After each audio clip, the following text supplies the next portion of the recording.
Dito na kami sa Puerto. Napakaganda po dito sa Puerto. Talagang napakaganda po. Pag napunta po kayo dito sa Puerto, talagang Tama ba? Ang dami nagre-record siya ng mag-isa. Oo. Kaya marami kang makukuha na. Masarap. Speech. Yan. O yan si... Akit ako dito. Diyan ka. Ayan na. dito na kami. Tara.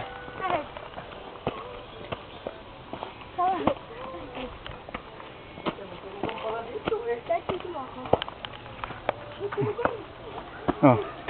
Kat. Nakikita niyo naman kung gaano kataas, di ba? Wala, ang dami antik-ted. Hello. Oh, si Timothy. Dito kami sa bundok. Pwede mo antik eh. Kakamatin ako. Saan po kami? Matali po masyado. Oh.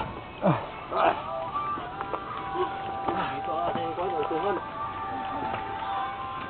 Saan sa lapas ka? Oh, ito yung kubo ni Tatay. Yan si Tatay, yung ama ni Pastor Barel. Kita niyo naman po, kamukhang kamukha.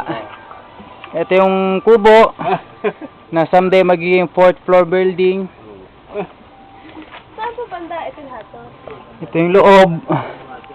Yan. Nakita nyo. Ito yung pansamantala lamang.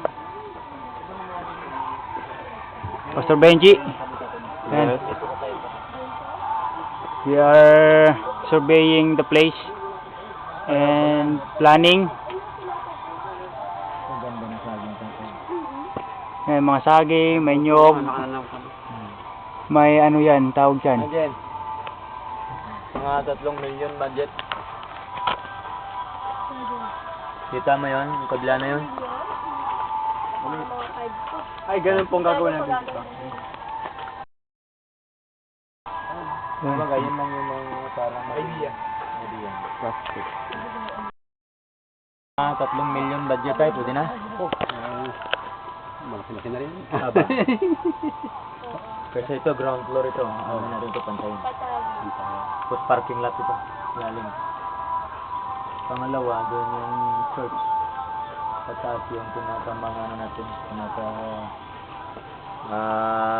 kang nilalagay. Okay. Ayos mo tayo isang kamay. Parang resting place ba? Gusto ko nakataas. Wow. Yan ang magiging church namin dito sa Puerto. Please tell. Ano meron ito? Engineer sa kwan sa Wish. Like,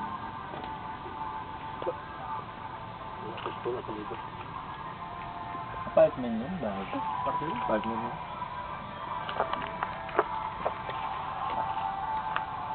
Ayun may talok may alin yun. Yung pasok doon, pasok yung sasabi ko sa'yo na tuk-tuk. Yan sa Manila. Pwede ba punta doon? Hindi, time na time. Time na time. Baga magulat sila. May dumating na mga rin ng lupa. Basta pag nagdano tayo, pag mga ganito,